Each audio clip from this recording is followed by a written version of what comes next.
आइए फैक्ट की दुनिया में नंबर 1 आपको जानकर हैरानी होगी।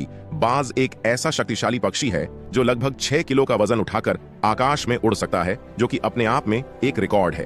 फैक्ट नंबर 2 चातक ही एक ऐसा पक्षी है जो बारिश के पानी अलावा और कोई पानी नहीं पीता, भले ही उसकी प्यास से मृत्यु क्यों न हो जाए।